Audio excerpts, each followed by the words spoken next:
An elephant and a dog became pregnant at the same time.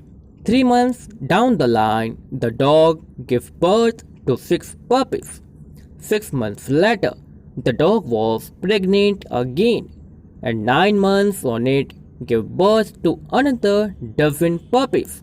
The pattern continued. On the 18th month, the dog approached the elephant, questioning, "Are you sure that you are pregnant? We became pregnant on the same date.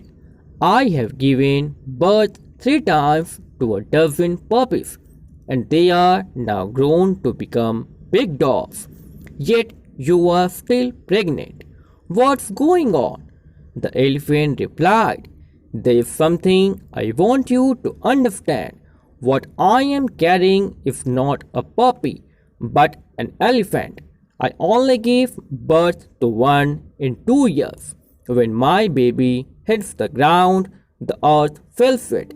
When my baby crosses the road, human beings stop and watch in admiration. What I carry draws attention. So what I am carrying is mighty and great." The moral: say to yourself, "My time is coming. My blessings are being processed, prepared, packaged, and wrapped up in God's glory."